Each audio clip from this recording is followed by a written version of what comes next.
The Cleveland Browns draft room just witnessed a moment that will define the franchise for years to come, and the tension was thick enough to cut with a knife. As an insider who has covered every heartbreak and triumph at First Energy Stadium, I can tell you this wasn't just another draft day. When the clock started ticking, a collective gasp filled the building, signaling a massive shift in strategy. This decision impacts the very heart of our team, changing the future for every quarterback currently wearing the brown and orange. Taylon Green is now officially a member of the Cleveland Browns, but the path to landing him was a complete roller coaster that almost saw our entire quarterback room wiped out before the sun set. Our general manager, Andrew Berry, had a very specific plan in mind when the draft began, and it involved a high-stakes calculation about the future of the most important position on the field. Throughout the entire offseason, there were whispers that the front office wanted to add fresh blood to the roster, but nobody expected the drama that unfolded inside the draft room. We now know that the team was closely monitoring Alabama quarterback Ty Simpson. If he had fallen to pick 24, Andrew Berry was prepared to make a move that would have sent shockwaves through the locker room. The connection was deep because our new head coach, Todd Monken, has a long history with Simpson. He tried to recruit him back at Georgia and has a personal friendship with the young man's father. When the Los Angeles Rams snatched Simpson at number 13, the room reportedly gasped in collective shock. It was a pivotal moment where the plan had to pivot instantly. Once that high-level prospect was off the board, the focus shifted toward building the infrastructure around the players we already have. This led to the selection of talented weapons like wide receivers Casey Conception and Denzel Boston. However, Berry didn't want to leave the weekend without a new passer, which is how we arrived at the selection of this young athlete from Arkansas in the 6th round. He is a massive presence at 6'4", but he comes with the understanding that he is a developmental project rather than an immediate threat to the starters. This sequence of events also brings Dylan Gabriel into the spotlight, as the team has already invested a 3rd-round pick in him last season. The reality is that the Browns are likely only going to carry 3 quarterbacks on the active roster. This means the competition is officially on, and every single rep in training camp will be scrutinized. Andrew Berry has also positioned the team with extra draft capital for the future, giving him the flexibility to explore trades if needed to win more football games. The decision to bring in a developmental passer rather than a first-round superstar changes the entire dynamic of the upcoming season for the Cleveland Browns. While this new 6'4" athlete brings incredible physical tools to the table, his time at Arkansas showed that he still has a long way to go in terms of consistency and accuracy. He is the definition of a raw prospect who needs time to sit and learn the intricacies of a professional system. This is a massive relief for the veterans currently at the top of the depth chart because it means their jobs are safe for at least one more year.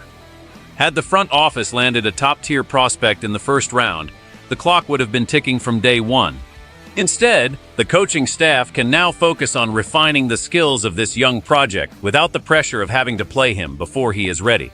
We have seen this story before in Cleveland, where a young quarterback with high upside is brought in to push the starters, but this specific situation feels different.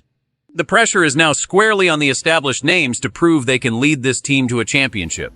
If the performance on the field doesn't improve, the front office has shown they are willing to look elsewhere, but for now, the status quo remains. This young man provides a safety net and a high upside gamble that didn't cost a premium draft pick. He has the size and the arm strength that scouts drool over, but the transition from the SEC to the AFC North is a brutal one. The weather in Cleveland during November and December requires a level of arm talent that few possess. By choosing to wait until the 6th round, the team signaled that they still have some level of faith in the current quarterback battle. It buys everyone more time, but time is a luxury that runs out fast in the NFL. The front office is essentially betting that they can mold this new addition into a viable contributor, while the veterans handle the immediate pressure of winning games for our great city and our loyal fan base. For the fans who have sat through decades of quarterback turnover, this news is actually a breath of fresh air because it provides some much-needed stability. The core message here is that our current leaders have been given a final chance to prove they belong in Cleveland. If the team had drafted a quarterback in the 1st round, it would have signaled the end of the road for the guys we have grown to support. Instead, the front office decided to help them by drafting talented wide receivers who can actually catch the ball and make plays in space. This move helps the team win more games right now because it doesn't create a massive distraction in the locker room. We all know how toxic a quarterback controversy can become, and by passing on a first-round passer, the Browns avoided a media firestorm. The consequences are simple. If the veterans play well, we could be looking at a deep playoff run. If they struggle, the fans will start calling for the young project or demanding a trade for a more established name. It is all about results on the field. The risk of failure is still there, but the team is in a better position to succeed because they didn't reach for a player who wasn't a perfect fit. Think about how many times we have seen this team ruin a season by forcing a young quarterback into the lineup too early. By taking a developmental player late in the draft, they are following a blueprint that has worked for other successful franchises. It allows the veterans to breathe a sigh of relief and focus on the task at hand. This is great news for the overall chemistry of the team. The receivers know who will be throwing them the ball, and the offensive line knows who they need to protect. There is no guessing game anymore. The path to the Super Bowl is difficult enough without internal fighting over who should be starting. This decision brings clarity to a situation that could have easily become a mess for everyone involved. The stakes for the Cleveland Browns have never been higher than they are right now, and the outcomes for this quarterback room are polar opposites. In the best-case scenario, the veterans feel the heat of the competition and elevate their game to a level we haven't seen in years. The new weapons on the outside provide the spark this offense has been missing, and the team cruises into the postseason with a top-tier offense. The young project we just drafted spends the year learning behind the scenes and develops into a legitimate backup or a future trade chip. This would be a dream come true for a city that is desperate for a winner. But we also have to look at the dark side of this situation. If the current starters fail to produce and the offense remains stagnant, the pressure will become unbearable. The fans will look at the fact that we passed on a first-round talent and wonder if we missed our window. If the veterans struggle with injuries or poor play, we could be forced to start a raw rookie who isn't ready for the bright lights of the NFL. That is a recipe for disaster that could set the franchise back several years. We have lived through those seasons before, and nobody wants to go back to the days of a revolving door at the quarterback position. The tension is real because the front office is basically walking a tightrope. They are trying to win now while also keeping an eye on the future. One wrong move could cause the entire thing to come crashing down.